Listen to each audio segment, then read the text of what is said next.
don't know if you watched The Patriot, Mel Gibson's movie on the American Revolution, if you stumbled across it.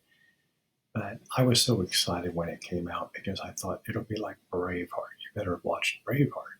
And it'll be Braveheart for the American Revolution. And it was not that at all. It was so misleading. It made the British look like they were kind of like Nazis and very, very misleading because we can't figure out how to do a good story about our own revolution because our revolution was messy and bloody and unorganized and all these things that other revolutions are that rise up to overthrow colonists, in many cases, their government.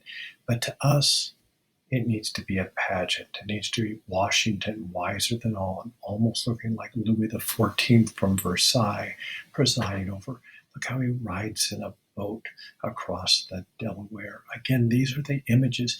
If we only had cell phones or cameras back then, we would really see the reality of it. But instead, it comes to us from portraits, and the portraits send us an iconic image of our revolution that doesn't help us understand the nature of it because of these glorious, here's John Paul Jones in the battle at sea, the light shining on him. You see these kinds of images. By the way, the role of women in the revolution, unlike Abigail Adams and behind the scenes with her husband, are things like Betsy Ross, a seamstress, these sort of cliches of Republican motherhood. But again, these are the images that we look at. Now, you've seen the images at the top that don't tread on me around today. It's a great image of how we perceive ourselves. We perceive ourselves as a nation that never starts a fight. Like snakes don't run down the street, as far as I know, attacking you. But if you tread on them, watch out. So we always think of ourselves as a very defensive nation and just don't mess with us. And that really goes back to the revolution. You'll see this "don't tread on me" all around still today. The Navy has it, and certainly you'll see it on people's houses and cars. Usually they change the phrasing a little bit with the image of the snake. It is ironic because I think much of the world thinks of us as a rather aggressive snake that chases them down at high speeds across terrain. These are stamps. I just wanted you to see them from the Stamp Act. So when they talk about stamps, we think of like postage stamps. These are embossed stamps that the British were taxing on different paper goods that are exchanged, like legal documents and others that the colonists were upset about.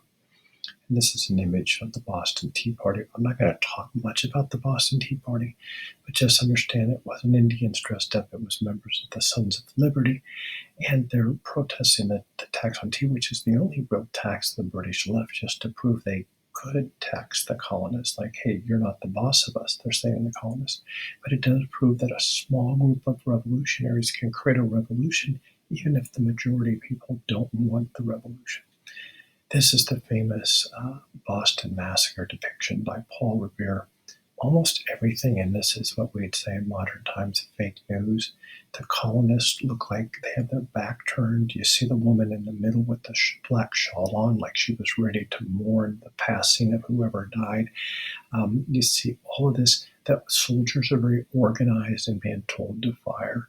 In reality, the colonists were mostly young rope workers. There had been skirmishes throughout the city between young redcoats, British soldiers, and these rope workers, the dock workers that work on the docks with the ships. And in fact, the American group was led by one of the main people was Crispus Attucks, a mulatto, a black man. But you had to take out the black man because people wouldn't support it, and you had to take out young boys because people go like, oh, these young men in their teens and early 20s, well, they're probably up to no good. And so this is very much presenting innocent middle class people walking down the streets. Look at them with their fine clothes on, and then a clear massacre. This is very much how people learned what happened or thought they did with the British, and this is almost completely not accurate. In fact, evidence of this you might remember from elementary school if you studied it, is that John Adams, future president, defended the British. And the worst thing that happened are a couple of the British got tattoos on their thumb that they were guilty of manslaughter, which I always think would be almost kind of cool. Like if anybody messed with you, you could just like show them your thumb and go like, "Hey, don't mess with me. I'm guilty of manslaughter." Hardly the same as going to prison or anything else. So there's a lot that we could talk about in the backstory of this. But just understand that this is clear manipulation to drive people toward war.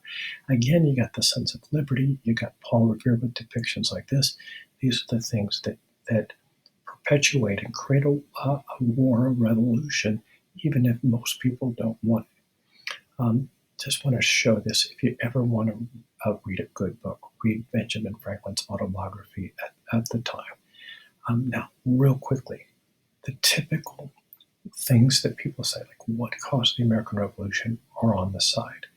Free trade, taxation, no taxation without representation, the idea of virtual representation. You need to know what that is. The British are saying, "Oh, but you are represented, you colonists, just as much as anybody. We're representing you virtually." The colonists weren't buying it. But there's a whole historic school that says, why do revolutions take place? Is it based upon economics, materialism, or ideas? If you are going to fight and be willing to risk everything, are you doing it because you don't have food? Or are you doing it because of the grand ideas of government by consent of the governed? And if you're going to find out why revolutions take place, do you listen to the rhetoric or look at the reality on the ground?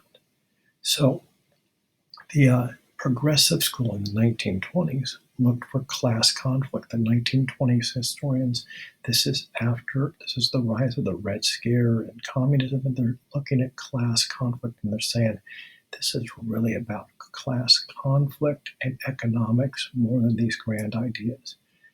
During the 1950s, when we're fighting in the Cold War and we're concerned we're coming together as a nation after World War II, there was an idea that no, these are the ideas that bind us together, the ideas of freedom and equality and government by consent of the governed.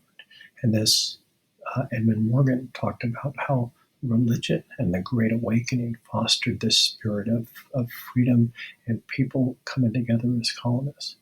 And then the hippies in the 1960s, picture these hippies going, we don't trust anybody over 30. And they started to look at history from the bottom up. They said, why do people fight? Well, you got to look at individual stories. Some kids fought because they just wanted to stop doing chores and impress the girl in their neighborhood. And if they could join the Minutemen, it would be cool to have an adventure. Others might be because they were in Boston and their dad or older brother was impressed. The British would come in and say, well, we need people for our Navy, and we'll grab you and kidnap you, and ta-da, you're drafted into the British Navy. And so it could have been because of revenge for that. So they would look at all these specific events of individuals that started the revolution. So there are lots of, that's a very quick one through, lots of different, more in-depth analyses of why did we have a revolution? Were we driven by these ideas, these iconic images of the past, or were there more concrete, rooted economic and class concerns that drove us to revolt?